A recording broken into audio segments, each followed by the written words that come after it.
साधक में ये दो वृत्तियां नाम पैदा करता है। पहला, अंतःकरण के सारे दोषों को भगाना। दूसरा, अंतःकरण में दैवी संपदा के सद्गुण स्थापित करना। तुम्हें नहीं करना, वो नाम कर रहा है, पर तुम चुप रहो। पर यहां चुप रहा नहीं जाता, विचलित हो जाते हैं। जहां असत प्रेरणा हुई तो या तो ऐसी क्रिया कर दी या वो ऐसे दुखी हो गए, हमारे मन में तो ऐसा आता है वैसा। चुप रहो, ऑपरेशन शुरू है तो मवाद निकलेगा, गंदगी निकलेगी, और जो गंदगी निकलेगी तो फिर अच्छे से वो घाव भर जाएगा। जितना दोष निकल रहा है उतना ही सद्गुण आ रहा है। अंतःकरण में भागवतिक सद्गुणों की प्रतिष्ठा होने में देर नहीं लगेगी। किसको? जो नाम जपने के साथ नाम का ध्यान करता है या नाम जपने के साथ रूप का ध्यान करता है। अब उसके हृदय में भगवत स्वरूप, पवित्रता, शांति, संतोष, निर्भयता, निश्चिंतता, समस्त दैवी संपदा प्रकाशित हो गई। अब तो एक एक नाम के साथ उसको स्वाद मिलने लगा और दिव्य स्वरूप भगवान का उसके हृदय में झलकने लगा। अब भगवान के रूप की प्रतिष्ठा उसके मानस नेत्रों में हो गई। लीला में प्रवेश, सेवा का अधिकार, सब भाव स्वरूप की जागृति, सब पूरा का पूरा प्रकरण ध्यान से बार बार सुनना। जब कोई साधक नाम जब प्रारंभ करता है, नाम जाकर के अंदर ज्ञान जागृति नहीं करता। प्रारंभ में सुप्त वासना प्रवृत्तियां जो छुपी उनको जागृत करता है। उठ और भाग यहां से। अब वो कुसंस्कार, दुर्गुण, दुराचार दल के दल वहां हैं अंतःकरण में। जैसे जैसे साधक नाम जब बढ़ाता है वैसे वो अपने बल के साथ प्रकट होते हैं। परमार्थ का साधक यदि सत्संगी नहीं हुआ तो वो समझता है कि ये तो बहुत बड़ा विघ्न सामने उपस्थित हो गया, हृदय जल रहा है और पाप वासनाएं इतनी बढ़ती जा रही। साधक में प्रारंभ में इनका परिचय ना होने के कारण वो पराजित होने लगता है कि अब तो बहुत गंदी बातें आ रही हैं, भजन रोक दो। अतएव साधक घबराए नहीं, इन विकारों के अधीन न हो, नाम जप रूपी परम साधन छोड़े नहीं। बिल्कुल मंगलमयी बात समझ लो, ये बात कई बार हो चुकी है, पर जो लिखा हुआ है उसे सुनोगे तो ज्यादा विश्वास हो सकता है। वैसे लगेगा ये अपने मन से कहते हैं। साधक प्रारंभ में पराजित करने की सामर्थ्य नहीं रखता, अतएव घबरा करके इनका परिचय ना जानने के कारण वो या तो इनके अधीन होकर फिर गलत कार्य करने लगता है या भयभीत होकर साधन नाम जप करना छोड़ देता है। किंतु यदि गुरु कृपा पात्र साधक प्रभु के नाम की वास्तविक महिमा जो सुन चुका है, ऐसा अवसर जब आता है कि हृदय में बड़ी गंदी बातें, बड़ा प्रपंच उदय हो रहा है, तो वो समझने लगता है नाम काम कर रहा है, नाम काम कर रहा है। अब हमारा हृदय खाली हो रहा है, ये वासनाएं निकल रही हैं, समस्त हे गुण, दुर्गुण, दुराचार प्रवृत्तियां नष्ट हो रही हैं। बार बार वही हमने अनंत जन्मों में किया, इसलिए बार बार वही आ रहा है, आ नहीं रहा, वो जा रहा है, हर वृत्ति जा रही है। अतएव और नाम उच्चारण बढ़ाए और सत्संग सुने, जिससे हिम्मत बनती जाएगी। घबराओगे नहीं, बड़ा भारी युद्ध है, एक दिन में सब डिलीट नहीं हो जाएंगे।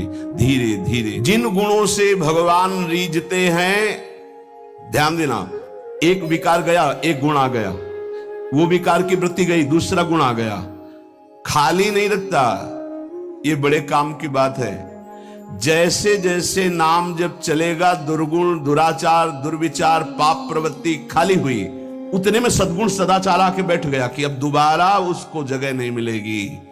और धीरे धीरे वो पूरे के पूरे दुर्गुण दुराचारों को हटा करके साधक में सद्गुण सदाचार स्थापित कर देता है। नाम, पहला प्रभाव नाम का। साधक को ये बात ध्यान रखनी है कि ये दो वृत्तियां आपके अंदर प्रारंभ में होंगी, दोषापनयन और गुणाधान। दोषापनयन, जो दोष वृत्तियां हैं उनको निकलना और उनकी जगह में सद्गुण सदाचार स्थापित करना, ये नाम करेगा। तुम्हें चुप रहना है, राधा राधा राधा राधा राधा राधा। विचलित नहीं होना कि मन बहुत हमारा परेशान करता है, बहुत विकार आ रहे हैं, अब कैसे रहूं। खुशी मनाओ, गंदी बातें निकल रही हैं। पर साधक कैसे खुशी मनावे? वो तो मन में तदात्म में, तो मन में जलन हो रही है और वो निकल रहे हैं तो वो समझ रहा है आ रहे हैं, और फिर वो उनसे या तो द्वेष कर बैठता है या तो राग। द्वेष कर बैठता, क्यों आ रहे हैं, क्यों ऐसा ऐसा, उनकी सत्ता दृढ़ हो रही, और या फिर उसी आचरणों में लग जाता है तो रागात्मक या द्वेषात्मक वृत्ति से वो टिक जाते हैं, खाली नहीं हो पाते। इसीलिए लंबा समय निकल जाता है, कोई लाभ उसको समझ में नहीं आता। साधक में ये दो वृत्तियां नाम पैदा करता है। पहला, अंतःकरण के सारे दोषों को भगाना। दूसरा, अंतःकरण में दैवी संपदा के सद्गुण स्थापित करना। तुम्हें नहीं करना, वो नाम कर रहा है, बस तुम चुप रहो। पर यहां चुप रहा नहीं जाता, विचलित हो जाते हैं। जहां असत प्रेरणा हुई तो या तो ऐसी क्रिया कर दी या वो ऐसे दुखी हो गए, हमारे मन में तो ऐसा आता है वैसा। चुप रहो, ऑपरेशन शुरू है तो मवाद निकलेगा, गंदगी निकलेगी, और जो गंदगी निकलेगी तो फिर अच्छे से वो घाव भर जाएगा। जितना दोष निकल रहा है उतना ही सद्गुण आ रहा है।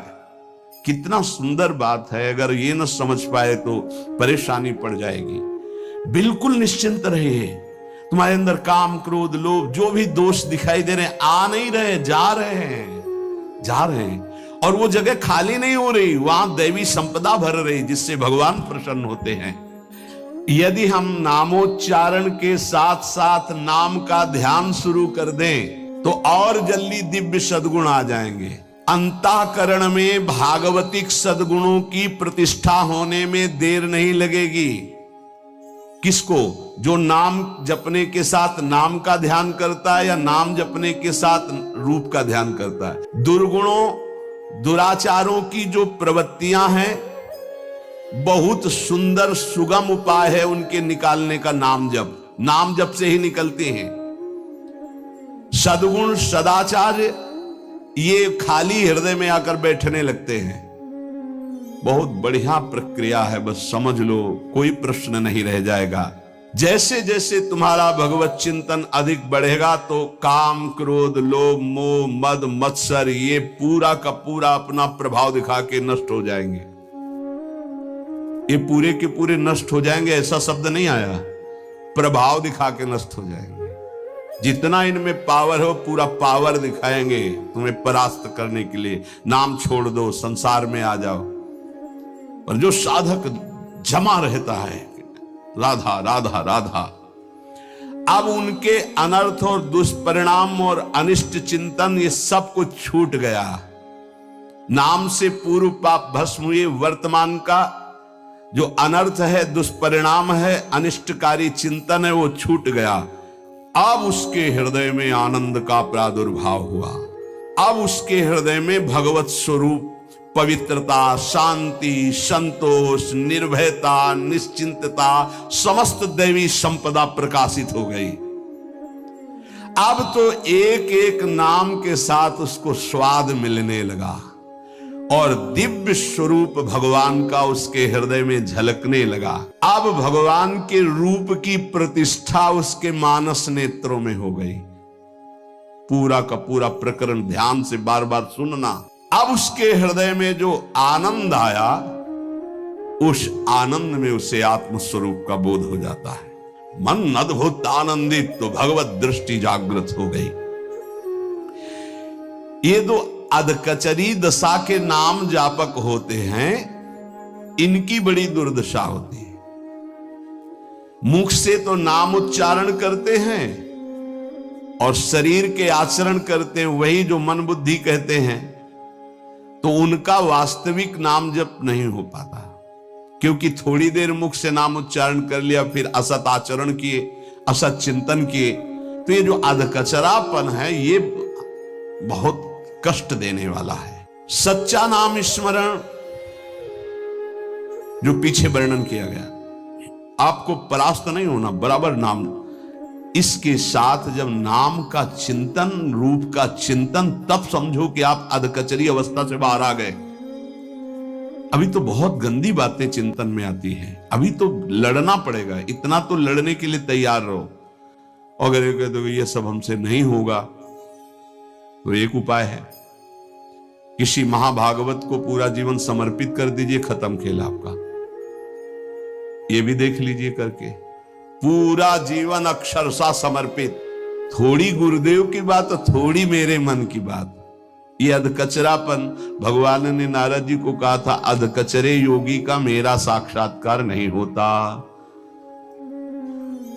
थोड़ा गुरुदेव की बात माननी है, थोड़ी अपनी बात माननी है, अधकचरापन। पूरी बात गुरुदेव की माननी है, बस बढ़िया बात बन जाएगी। जब निकले वो मूड़े मुड़ा लिया है भगवत मार्ग में, फिर क्या, फिर अपने मन की बात क्या रह गई। नाम, नामी और नाम धारक तीनों एक हो जाते हैं, ध्यान दीजिए, अभेद हो गया। नाम, नामी और नाम धारक तीनों एक हो गए।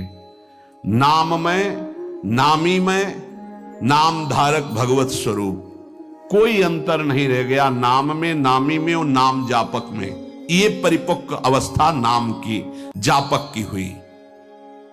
नाम स्मरण की बात जिह्वा से नाम, कंठ से नाम और फिर हृदय से नाम प्रारंभ हो जाता है, अंतरात्मा से।